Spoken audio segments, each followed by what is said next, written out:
वैसे तो पपीते की बहुत सारी प्रजातियां हैं जिनकी खेती पूरे भारत भर में होती है, लेकिन हम जिसकी बात कर रहे हैं वह है ताइवान की रेड लेडी 786 F1 हाइब्रिड गाइनोडिलिशियस।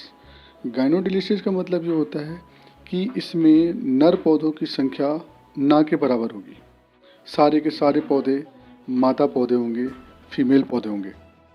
इस प्रजाति के चयन के दो कारण हैं। नंबर एक, इसका उत्पादन जो कि 60-70 किलो से लेकर के 140 किलो, 150 किलो, 1.5 कुंटल तक है एक पौधे पर।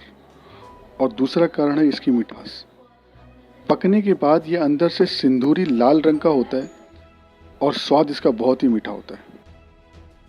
1 एकड़ खेत में यदि आपको पौधे से पौधे की दूरी 5 फीट रखनी है और लाइन से लाइन की दूरी 5 फीट रखनी है, तो इस तरह से आपको 5 बाई 5 पे प्लांटेशन करने से तकरीबन 1300 के आसपास पौधों की ज़रूरत पड़ेगी। और यही डिस्टेंस अगर आपने 5 बाई 7 की रखी है, यानी पौधे से पौधे की दूरी 5 फीट और लाइन से लाइन की दूरी 7 फीट रखी है, तो आपको तकरीबन 1000 से लेकर 1100 पौधों की ज़रूरत पड़ेगी।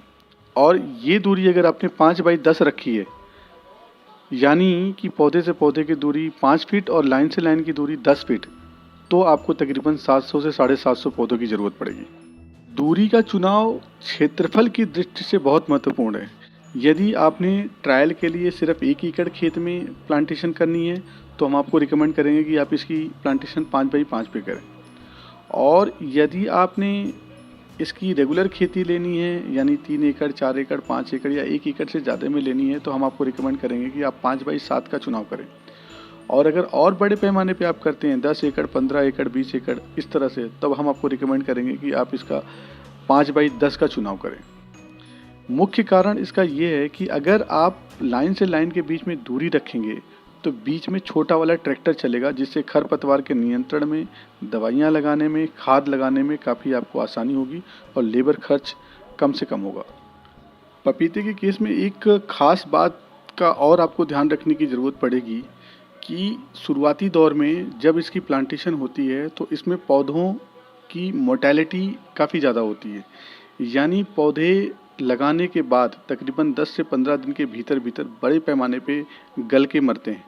तो आप मान के चलिए, मोटा मोटा मैं आपको बता दूं तो 20 से लेकर के 25%, 30%, कई बार 40%, 50% तक भी देखा गया है कि पौधे गल जाते हैं। और गलने का सबसे बड़ा कारण ये होता है कि पानी का असंतुलन।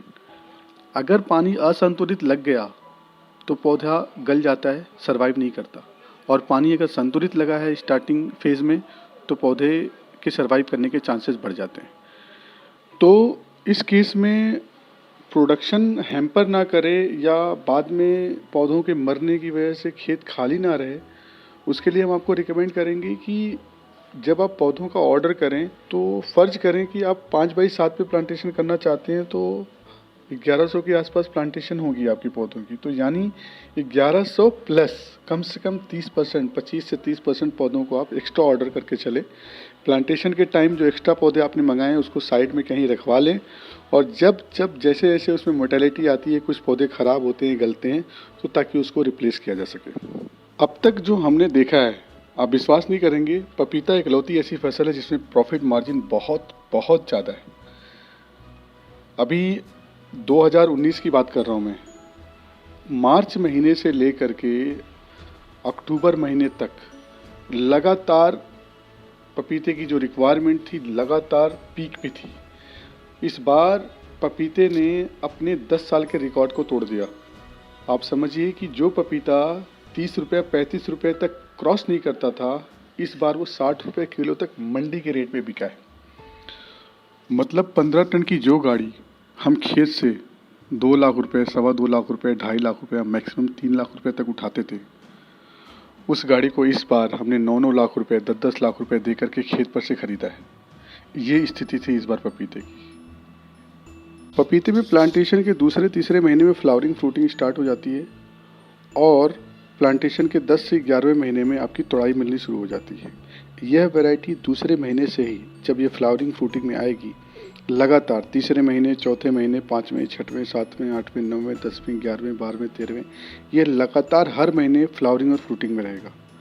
यानी 10वें 11वें महीने से जब आपकी पहली हार्वेस्टिंग होगी तो उसके बाद प्रति महीने जैसे जैसे फ्लावरिंग फ्रूटिंग हुई होगी वैसे वैसे आपको इसकी तोड़ाई मिलेगी। यानी पपीते की एक पूरी फसल में आपको बड़े आराम से 7-8 तोड़ाई मिलेगी। पहली हार्वेस्टिंग के तुरंत बाद से ही हर 20 से 25 दिन पे आपको एक तोड़ाई मिलेगी और ऐसे लगातार आपको 7-8 तोड़ाई मिलती रहेगी। आपको एक साधारण सी कैलकुलेशन समझाता हूँ। फ़र्ज़ कीजिए आपने 5x7 की प्लांटेशन में 1000 पौधों से प्रोडक्शन लिया है। एक तोड़ाई आपकी 10 किलो से लेकर के 20 किलो के बीच में मिलेगी। यानी कि जब वो पौधे की दूसरे महीने से फ्लावरिंग स्टार्ट हुई होगी तो हर महीने जिस हिसाब से फ्लावरिंग और फ्रूटिंग सस्टेन हुई होगी उस हिसाब से आपको प्रोडक्शन मिलेगा। यानी 10 किलो से लेकर के 20 किलो के बीच में आप 15 किलो का एवरेज मानिए। 15 किलो का एवरेज अगर आप लेके चलते हैं पर पौधे पे पहली तोड़ाई का, तो 1000 पौधों पे ये हिसाब बनता है 15,000 किलो का। यानी 15 टन की एक गाड़ी आपकी बन जाएगी 1000 पौधों पे। और पपीते का जो रेट होता है वो 10 रुपये से लेकर के 30 रुपये के बीच का एक साधारण रेट होता है पूरे साल भर। तो मैं नहीं कहता कि आप 20 किलो का कैलकुलेशन निकालें, 30 रुपये का निकालें या जो है कि इस तरह से उसके ऊपर जाएं। एक्सेप्शनल केस को मत लीजिए। आप सिंपल सा मिनिमम 10 रुपये के रेट पे कैलकुलेट करिए। 15 टन की गाड़ी अगर आपने 10 रुपये के हिसाब से कैलकुलेट करी तो 1.5 लाख रुपए की गाड़ी बनती है वो। और 1.5 लाख रुपए की अगर आपकी एक कटिंग बनती है तो ऐसी 7 कटिंग आपको मिलेगी। मैं कहता हूँ कि 7 कटिंग को छोड़ के अगर आप मिनिमम 5 कटिंग पे भी कैलकुलेट करें तो बड़े आराम से 5 कटिंग का 1.5 लाख रुपए के हिसाब से 7.5 लाख रुपए कहीं नहीं जाता है। ये है पपीते की खेती से एक मिनिमम इनकम जब आपने कैलकुलेट करी है। अगर आपका प्रोडक्शन अच्छा निकलेगा, रेट अच्छा मिलेगा, तो फिर तो कैलकुलेशन ही डिफरेंट होगी। इस बार के मुकाबले की तो बात ही मत करिए। इस बार वो गाड़ी जो 2.5 लाख रुपए 1.5 लाख रुपए की निकल सकती थी वो इस बार 9 लाख रुपए की, 8 लाख रुपए की, 10 लाख रुपए की निकली। तो ये थी पपीते की इस बार की कैलकुलेशन। और किसान बंधुओं के साथ जो सबसे बड़ी समस्या जाती है, पैदा तो वो कर लेते हैं लेकिन बेचने की सबसे बड़ी समस्या जाती है। बेचने के लिए जब कोई इस तरह से बिचौलिया आता है खेत पे तो वो रेट सही नहीं लगाता। मान लीजिए मंडी का रेट आपका 15 रुपये का चल रहा है तो 15 रुपये का रेट कभी भी नहीं लगाएगा। वो हमेशा आपको 10 रुपये, 8 रुपये, 9 रुपये पे जो है कि कैश पेमेंट दे के निकल जाएगा। आपको लगेगा कि चलो जी 90,000 की पेमेंट हो गई, 80,000 की पेमेंट हो गई, कैश दे गया और आप उसे रख लेते हैं और गाड़ी निकाल देते हैं उसकी। लेकिन ये तरीका बिल्कुल गलत है। अब इसी 80,000 की गाड़ी को वहाँ से आपको उठा करके बड़े आराम से 1.5 लाख, 1,80,000, 1.25, 2, 2.25 में निकाल करके आपकी मलाई खा लेता है वो। जबकि हमारे साथ ऐसा नहीं है। यदि आप हमसे जुड़ते हैं, हमारे साथ खेती करते हैं, तो जितना भी प्रोडक्शन आपके खेत से निकलता है और जो भी उस समय का मार्केट रेट होता है, उस रेट पे आपकी गाड़ी निकलती है, उस रेट पे ही आपको पेमेंट मिलती है। फ़र्ज़ कीजिए आपकी 15 रुपये की रेट चल रहा है और आपने 15 टन की गाड़ी निकाली है, 2.25 लाख रुपए की गाड़ी बनती है, 2.25 लाख रुपए आपकी खेत पे पेमेंट होगी। आप कभी भी, आपको एक एप्लीकेशन दिया जाएगा, आप कभी भी मंडी के रेट को क्रॉस चेक कर सकते हैं, आप तसल्ली कर सकते हैं। तो हमारा जो पोर्शन बनता है, आप सोचेंगे कि अगर आप पूरा का पूरा पैसा आप हमें दे देंगे तो आप क्या कमाएंगे। तो हमारी जो कमाई है वो आपसे फसल उठाने के बाद है।